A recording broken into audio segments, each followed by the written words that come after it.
আমরা তো খাওয়া দাওয়া করলাম, খাওয়া দাওয়া করার পর তারপরে এখানে ভৈরব বাবার দর্শন করতে যাব বলে আমরা এখানে লাইনে দাঁড়িয়েছি। তো লাইন দেখে যা মনে হচ্ছে প্রায় ঘন্টাখানেক লাগবে।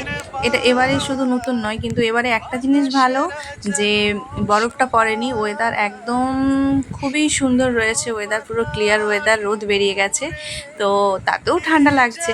কিন্তু যখন বরফ পড়ে না তখন তো ওই রোপওয়েগুলো ওগুলো বন্ধই থাকে একদম, মানে ওয়েদার পুরো ক্লিয়ার হলে বরফ টরফ মানে পড়ার না থাকলে তখন পর্যন্ত চালু হয়। এর আগেবারে যখন এসেছিলাম তখন প্রথমবার এসেছিলাম ভৈরব বাবার দর্শন করতে পেরেছিলাম, দ্বিতীয়বার যখন আসি তখন ভৈরব বাবার দর্শন করতে পারিনি আমরা, কারণ তখন রোপওয়ে চালু ছিল না। তো অনেক বেলা করে চালু হয়েছে, আর আমরা আগেবারে যেহেতু ওই যে বলেছিলাম না গুফার ভিতর দিয়ে দর্শন হয়েছে, একদম সকাল সকাল এসে তাড়াতাড়ি করে নিয়েছিলাম, তো আমরা ওই জন্য ভৈরব বাবার দর্শন করতে পারিনি। তো আবার এবছর যাচ্ছি, এবছর হচ্ছে ওয়েদার এত ভালো ওই জন্য ভিড়টাও প্রচণ্ড। তো আমাদের প্রায় ঘন্টাখানেক টাইম লেগে গিয়েছিলো টিকিট কেটে ওখানে যাওয়ার জন্য। আর আমার মনে হয় এই দুটোই, মনে হয় না এই দুটোই লিফট বলে তো, এগুলো কী বলে, যাই হোক যাই বলুক না কেন দুটোই রয়েছে, একটা যাওয়ার আর একটা আসার। ওই যে একটা গেল, ওই যে একটা আসলো, এটাতেও আমাদের নাম্বার লাগবে না। তো যা লাইনে দাঁড়িয়েছি এটা কেন, এর পরেরটাও আসলেও মানে হবে না, তারপরের যেটা আসবে সেটাতে হচ্ছে আমাদের নাম্বার লাগবে, তারপরেরটাতে আমরা যেতে পারবো।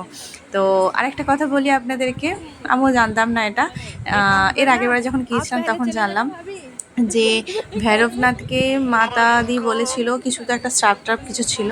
তো মাতাজির এরকম আশীর্বাদ ছিল যে তুই হচ্ছে আমার উপরে গিয়ে বাস, মানে ওখানে বস, আমার যে দর্শন করতে আসবে তোরও সে দর্শন করে যাবে। তো এরকম একটা কিছু একটা রয়েছে কাহানি, আমি ঠিকঠাক মনে করতে পারছি না, বা মনে আছে কিন্তু আপনাদেরকে হয়তো গুছিয়ে আমি বলতে পারবো না, তাই থাক সে কাহানিটা।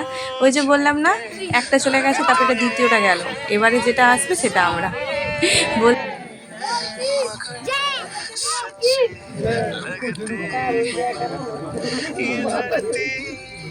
বলতে বলতে চেপেও পড়েছি আমরা, প্রচণ্ড ভিড়, যাওয়ার সময় একটু ভিড়ই হয় আর আসার সময় কিন্তু একটু খালি খালি হয়, খালি খালি থাকে।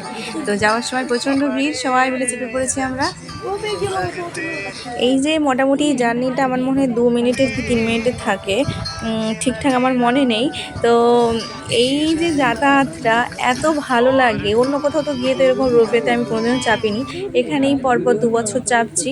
এত ভালো লাগে বলে বোঝাতে পারবো না, এতটা উপর থেকে দেখেছেন আমরা কোথা থেকে আসছি, সেই বৈষ্ণোদেবীর মাতার মন্দির ওইখানে, তারপরে আমরা এই দিকে আসছি, মানে এতটাই ভালো লাগে যে মানে ধারণার বাইরে, জানেন তো।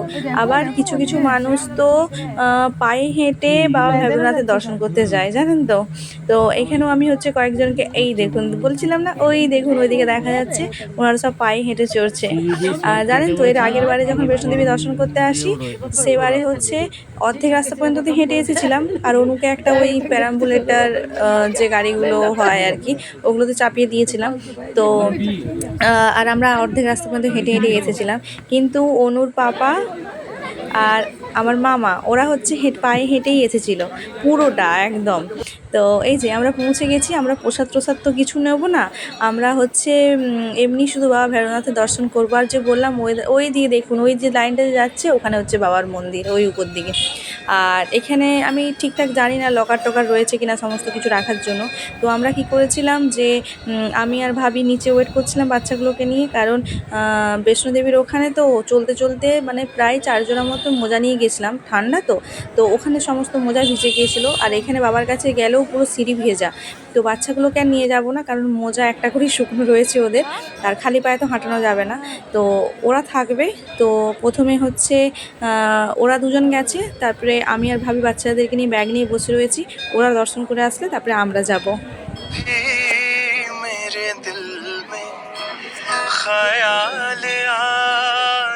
দূরে যে ওই যে জায়গাগুলো সব দেখছেন না, আগেরবারে তো আসতে পারিনি ভৈরবনাথের ওখানে, প্রথমবারে যখন আসি এত বরফ বাড়ি হয়েছিল, ওই সব জায়গাগুলো পুরো বরফে ঢাকা হয়েছিল, আমরা ফটো তুলেছিলাম, সেই সব স্মৃতি এখনও আমাদের কাছে আছে। এই যে আমাদের দর্শনও হয়ে গেছে, আর আমরা এখানে লাইনে দাঁড়িয়ে আছি, আমাদের ওই লিফটই বলবো, আমি জানি না কি বলে ওটাকে। তো চলে এসেছে, আমরা হচ্ছে চাপবো এবারে। তো আমাদের এবারে টাইম পাস করার মতন ফটো তোলার মতন একদমই টাইম ছিল না, কারণ এই যে লিফটের ভ্যালিডিটি মানে ওই দু ঘন্টার মতন মনে হয়, জানেন তো। তারপরে আবার আমাদের নিচে নামার জন্য যে ব্যাটারি কার, সেটা তো আগে থেকেই বুকিং করা ছিল, আপনাদের সঙ্গে শেয়ার করেছি আমি।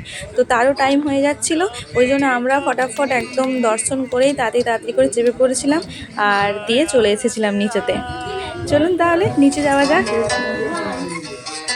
নিচে যাওয়ার সময় একটা টাইমে বেস্ট পার্ট কী হয়েছিল বলুন তো, কিছুক্ষণের জন্য এই লিফটটা না বন্ধ হয়ে গিয়েছিলো, কিছু সেকেন্ডের জন্য। হ্যাঁ, আমরা মানে সেটাকে ভয় পাওয়ার জায়গায় আরও এনজয় করছিলাম যে বা আমাদেরকে হয়তো আরও সুন্দর করে দেখার জন্য কিছুক্ষণের জন্য বন্ধ করে দিয়েছে লিফটটা।